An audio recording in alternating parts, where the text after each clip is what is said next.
Bonjour à tous et bonjour à toutes pour cette 27e capsule de vie. Nous vous souhaitons la bienvenue et nous espérons aussi, selon la formule, que vous allez bien, très bien, physiquement et spirituellement. Je vous ai proposé donc pendant ces capsules de vie de consacrer notre attention, de porter notre attention sur les paroles de Jésus, sur ce que Jésus a dit. Mais aussi, vous avez remarqué qu'une fois par mois, à peu près à cette cadence, je vous propose un autre aspect de la question en choisissant de retenir ce qu'ils ont dit de la Bible et choisir une série de personnages de l'histoire, théologiens, historiens, philosophes, acteurs, etc., ce qu'ils ont dit sur la Bible. Et c'est ce que je vous propose donc pour ce matin, avec une entrée générale, anonyme, mais qui vaut la peine d'être lue. Je l'ai déjà lu, mais ça peut toujours être utile pour les uns et les autres. Il ne suffit pas de posséder la Bible, il faut la lire. Il ne suffit pas de la lire, il faut la croire.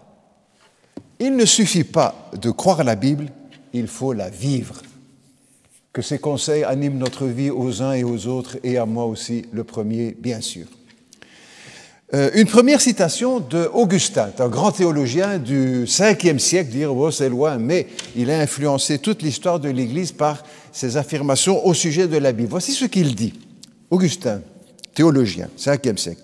La foi périclite sitôt que l'autorité de l'Écriture chancelle.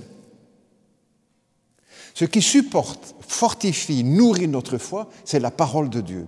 Et une fois que la parole de Dieu ne fait plus partie de notre vie d'église, de notre vie familiale, etc., la foi périclite. Parce que c'est cette parole qui va faire grandir, nourrir notre foi. Une autre citation de Savonarole. Savonarole a terminé sa vie sur le bûcher. Il a été condamné par l'Église catholique à être brûlé vif, parce qu'il n'était pas d'accord avec les dogmes de l'Église catholique. Et voilà ce qu'il disait au sujet de la Bible, Savonarole. Ne lisez pas la Bible pour apprendre seulement, mais pour agir. On retrouve ce conseil chez beaucoup de théologiens, d'hommes de Dieu, de pasteurs, parce que c'est là aussi la source de notre foi, la parole de Dieu. Ne pas seulement apprendre, très bien d'apprendre et de savoir, les versets sont là et là et là, et même certains versets au passage par cœur, mais ce qui reste pour finir le plus important, c'est de vivre tout cela.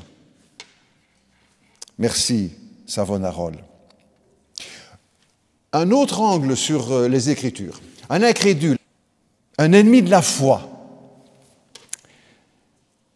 Un poète, Heinrich Heine, pas très connu, mais enfin voilà, dans certains pays, oui, plutôt les pays anglophones. Il disait ceci, malgré son opposition au Christ, à l'Évangile, etc. Tout est dans ce livre. Tout est dans ce livre, c'est le livre des livres, la Bible. Heureux d'entendre ça de la part d'un incrédule, d'un athée qui quand même est obligé de reconnaître la valeur de ce texte des Écritures. Jean Calvin, grand réformateur du XVIe siècle, qui a lancé, avec d'autres bien sûr, moins connus, qui a lancé le mouvement de l'Esprit Saint sous la Réforme pour ramener les chrétiens et l'Église à la parole de Dieu. Calvin disait ceci, « Il faut lire les Écritures dans le but d'y trouver le Christ. » C'est très juste. Parce que le Christ lui-même a dit que toutes les Écritures rendent témoignage de lui. Donc si nous lisons bien les Écritures, elles doivent nous conduire à Jésus-Christ. Pasteur Dietrich Bonhoeffer, on est à la fin de la guerre, il s'est opposé pendant toute sa vie au nazisme et il a été arrêté, emprisonné et il va mourir exécuté par les nazis en 1945 sur ordre spécial de Hitler, presque quelque temps avant la fin de la guerre.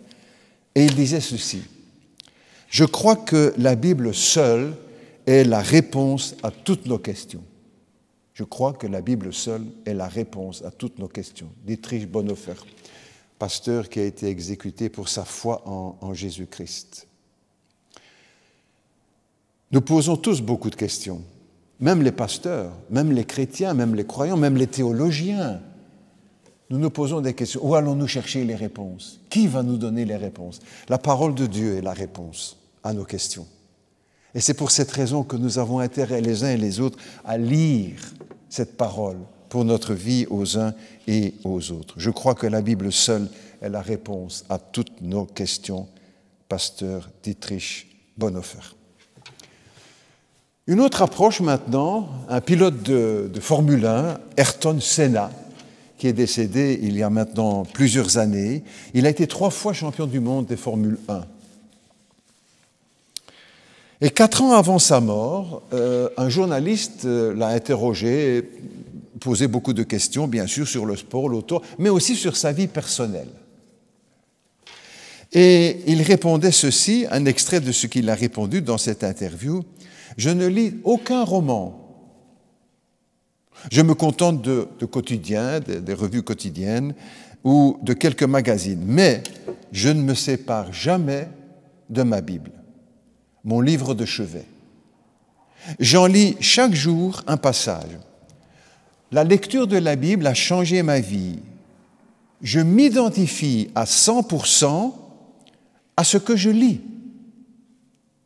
J'y trouve les solutions aux questions qui se posent en moi, mais j'ai encore à apprendre, beaucoup de chemin à parcourir, si je veux à la fois recevoir et transmettre le savoir contenu dans la Bible. Pour le moment, je reçois plus que je ne donne. Le ciel, la terre, les oiseaux, la vie sont des dons de Dieu.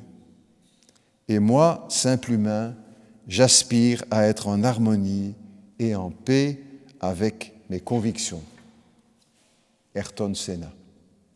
Avec ces bons conseils, que Dieu nous garde dans les jours qui viennent. Et à un prochain rendez-vous, je vous le propose pour une 28e capsule de vie. À très bientôt.